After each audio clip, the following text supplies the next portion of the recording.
Ang message ko sa iyo, Esther, magdasal ka na lang para lahat ng negatibo sa katawan mo mawala. At saka huwag ka masyadong sensitive. Annabel Rama, ipina-DNA umano ang bunso ni Sara Labati na si Kai.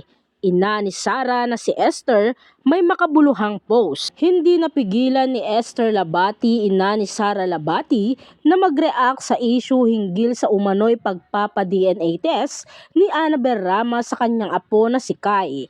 Si Kai ang bunsong anak ni Sara at Richard Gutierrez. Sa gitna ng kontrobersya na bumabalot sa hiwalayan ni Sara at Richard, lumabas ang ilang blind item na umano'y pasikretong ipina-DNA test ni Annabel, ang bunsong anak ng mag-asawa. Isang video mula sa ika-71 na kaarawan ni Annabel ang kumalat online kung saan inihayag niyang may pagdududa siya kung talagang anak ba talaga ni Richard ang bata kaya nais niyang isailalim ito sa DNA test.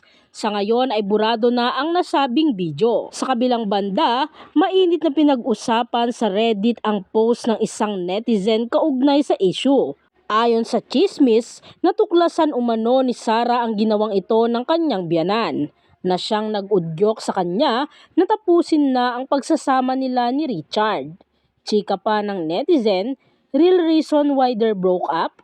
Itong si A, pina-DNA test yung bunso ni R and S without S knowledge. Result were positive naman, and the bunso is legit son. S found out and felt betrayed.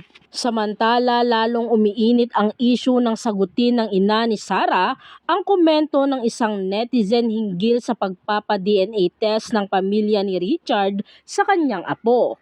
Sa isang Instagram post ni Sara nitong December 25, sinagot ng ina ni Sara ang isang netizen na iginiit na hindi katanggap-tanggap para sa isang babae kung nais ipa-DNA test ng kanyang asawa ang kanilang anak dahil nagdududa siya kung anak ba talaga niya ito. Komento ng netizen, bilang babae, matatanggap ko siguro yung mga mali ng asawa ko. It's too much to bear.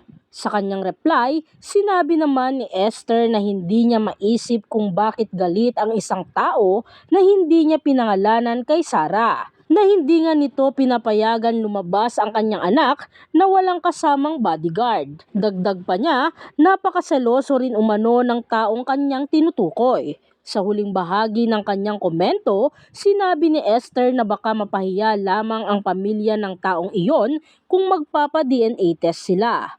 Ani ni Esther, grabe, bakit kaya galit siya kay Sara? Hindi nga pinapayagan si Sara na walang bodyguard. Ngayon na lang na yan nakakalabas kasama pa kami. Grabe, sobrang seloso. Tapos magpapa-DNA? Baka mapahiya sila. Malakas ang kutob ng mga netizens na si Richard ang tinutukoy ni Esther na seloso. Matatandaan kamakailan lang ay naging usap-usapan din online ang hindi pagsusuot ng wedding rings ni Sara at Richard na isa raw matibay na indikasyon na hiwalay na nga sila. Kamakailan din na isiniwalat ni Esther na nagkasunod umano sina Sara at Richard na mag-co-parenting sa kanilang mga anak.